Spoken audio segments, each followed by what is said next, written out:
Paz, Senhor, queridos. Vamos novamente a mais um texto aqui. Versículo 18. Ao anjo da igreja em Tiatira escreve: Isto diz o Filho de Deus, que tem olhos como chama de fogo e os pés semelhante a latão reluzente. A carta está sendo escrita à cidade de Tiatira, tá? A cidade de Tiatira foi fundada por Seleuco I, ele no século IV a.C. Essa cidade, as características dela, que eu posso lhe dizer, é que ela não tinha poder político, não tinha grandes estátuas de deuses como Pérgamo, né, que tinha Zeus, tinha sei lá tantos outros, Diana dos Efésios e aquela coisa toda. Ficava entre a cidade de Pérgamo e a cidade de Laodiceia, né? Não era bem uma cidade, era mais um distrito, né, populoso. E apesar dela não ter essa força religiosa de ter imagens de Deus espalhadas pela cidade, a idolatria lá era bastante significativa devido aos comerciantes. O comércio se encarregava de propagar a idolatria com vendas de imagem dessas coisas, e a bebedeira excessiva. Era um local oprimido tanto pela idolatria quanto pela bebedeira excessiva, né? Hoje o nome dessa cidade é Aksar, né? E ela tem cerca de 50 mil habitantes, tá certo? As qualidades de hoje da Laodiceia de outrora para Laodiceia não, Tiatira de outrora para Tiatira de agora. Filho de Deus, essa expressão ela é diferente. Observe bem, aqui no capítulo 2 e no versículo 18, ele está dizendo assim: isto diz o Filho de Deus. No capítulo 1 e no versículo 13, o João está dizendo assim: eu vi um semelhante ao Filho do Homem. Veja bem a expressão. Quem foi que você viu? Um semelhante ao Filho do Homem. Quem foi que você viu lá, João? Abre aspas. Um semelhante ao Filho do Homem, fecha aspas. Aqui, esse personagem que João o caracterizou lá de um semelhante ao Filho do Homem, você vê esse mesmo personagem aqui no capítulo 2, o versículo 18, dizendo: isto diz o Filho de Deus. Então está ali. Isso nos ensina que, quando a gente vai estudando o livro do Apocalipse, você vai descobrindo o caráter, a personificação do caráter de Cristo. O caráter de Cristo vai se personificando e ele vai chegar a quem? A Cristo. Tá certo, queridos? Então, essa personificação do caráter de Cristo tem tudo a ver com o novo nome que Deus deu a ele. Passamos para o versículo 19. Versículo 19 do capítulo 2 diz: conheço as tuas obras, e o teu amor, e a tua fé, e o teu serviço, e a tua perseverança, e sei que as tuas últimas obras são mais numerosas do que as primeiras. Versículo 19 aqui fala de quantidades e qualidades de obras, né? Quando você lê a carta de Éfeso, você vê Jesus exortando, né, sobre a necessidade de que aquele obreiro passasse a produzir obras com as mesmas qualidades das primeiras. Esqueceste o teu primeiro amor, arrepende-te e volte a praticar as primeiras obras. Jesus queria obras de qualidade boa, de qualidade excelente, tá certo? Quando você lê aqui a carta em Tiatira, você já observa que Jesus não está exortando aqui a qualidade, mas sim a quantidade de obras, né? A quantidade de obras que o Senhor, que aquele homem fez para Deus. Isso com certeza é lógico, né? Que a gente vê claramente que não está se referindo aqui às obras da Igreja Romana, da Igreja Católica Apostólica Romana. Não. Está se referindo aqui às obras dos valdenses, dos albingenses, dos huguenotes, né? Os crentes que não se renderam ao poder, né, do Papa, ao poder da Igreja Católica Apostólica Romana, né? E refere-se bem a isso daí. Tem um prólogo aqui que eu quero ler para vocês. As doutrinas dos valdenses, assim como a dos albigenses, só admitiam como origem de fé o Antigo e o Novo Testamento. Só conservavam dois sacramentos, o batismo e a Santa Ceia. Para eles, a salvação não estava nas obras, mas na fé. Pela graça que sois salvos, por meio da fé. E isto não vem de vós, é dom de Deus, não das obras, para que ninguém se glorie. Enquanto o romanismo pregava e prega até hoje, que a salvação vem das obras, pelas obras também, né? Aqui os valdenses, os albigenses, os huguenotes. Huguenote significa crente francês. Essa mesma pensamento, regra de fé que você utiliza hoje para a sua conduta diante de Deus, para a sua salvação, era a que esses crentes valdenses, albigenses, né, que deu origens aos batistas, chamados de anabatistas, né, e outros, que eles tinham. Não vem das obras, vem da fé, né?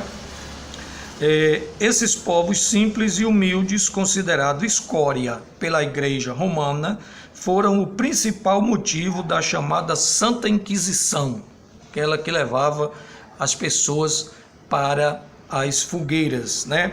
Mas o Senhor zelava por esses grupos de fiel, reconhecendo o amor que eles dedicavam ao seu nome. Como o Senhor diz assim: eu conheço a tua obra, né?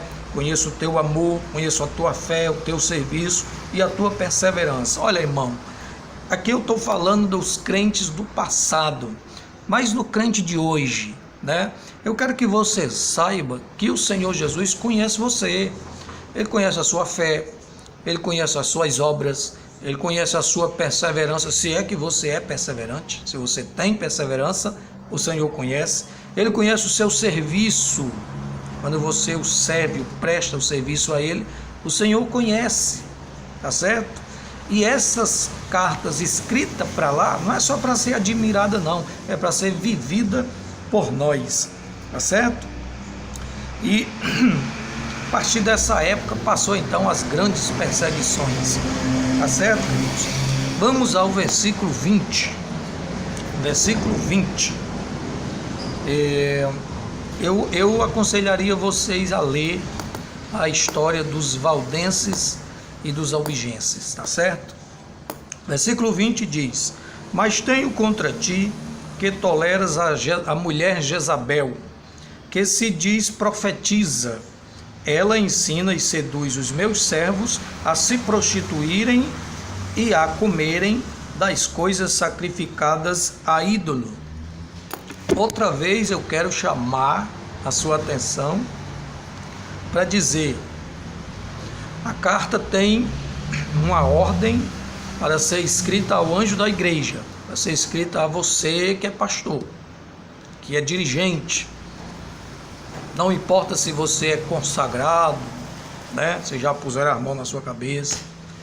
Não importa se você é um dirigente apenas com uma ação pastoral, auxiliar que dirige uma igreja, ou diácono que dirige uma igreja. Você é o anjo que está ali diante daquele povo, dirigindo aquele povo, aquela congregação. Então é para você. Veja o que diz aqui, ó: tenho contra ti que toleras a mulher Jezabel. Você quer ter o seu ministério reprovado pelo Senhor? Você quer ser reprovado por Deus? Não precisa você ensinar doutrina errônea, não. Basta você tolerar.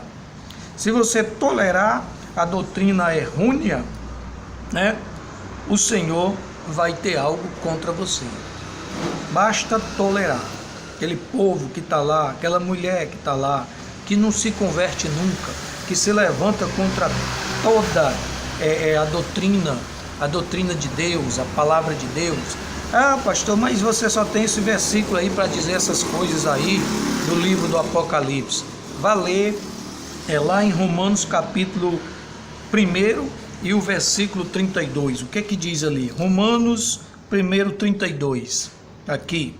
Os quais, conhecendo a justiça de Deus, que são dignos de morte, os que tais coisas praticam, não somente as fazem, mas também consentem aos que as fazem. Tá certo? Isso mostra que você precisa dar uma repensada no seu jeito de dirigir igreja, dirigir a casa do Senhor. Tá certo? Jezabel, esse nome é simbólico, tá?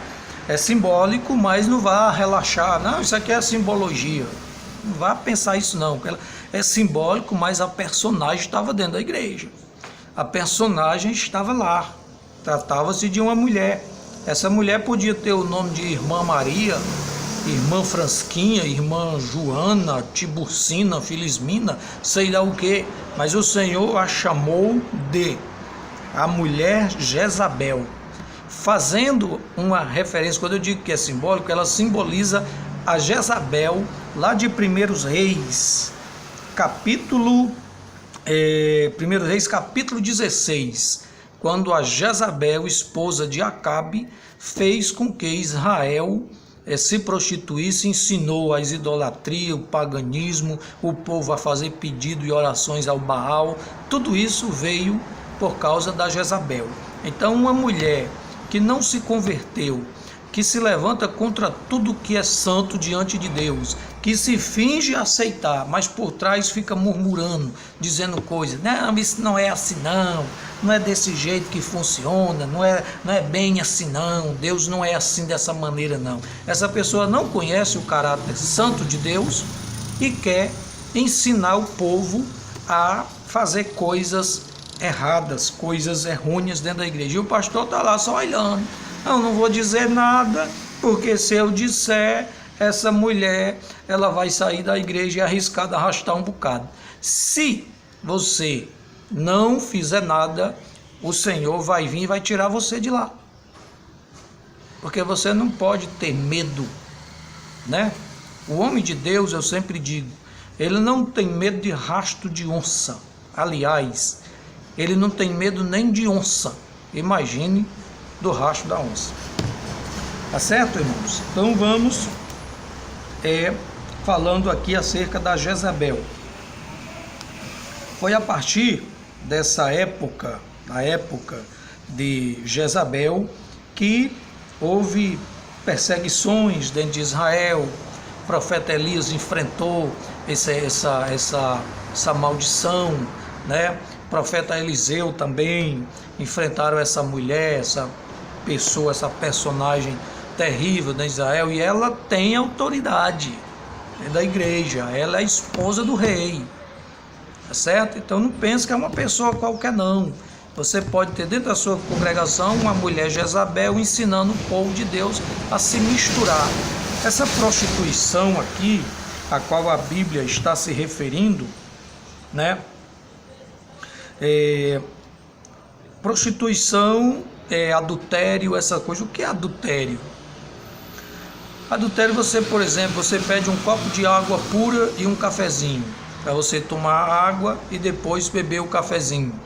Aí você está tomando água aqui, dá 2, 3 goles, coloca o copo aqui.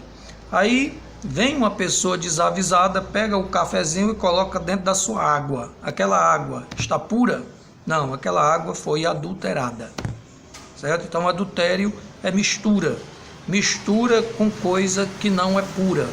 Por exemplo, se ele tivesse pegado mais água pura e completado o copo de água que você estava bebendo, a água continuava pura, mas ele pegou uma coisa que não tinha a ver nada com a pureza daquela água que estava no copo, pegou uma outra coisa, uma outra química e colocou dentro da água que estava pura. A água não se tornou pura, não é mais pura e não é mais para ser tomada, para ser bebida, para ser utilizada.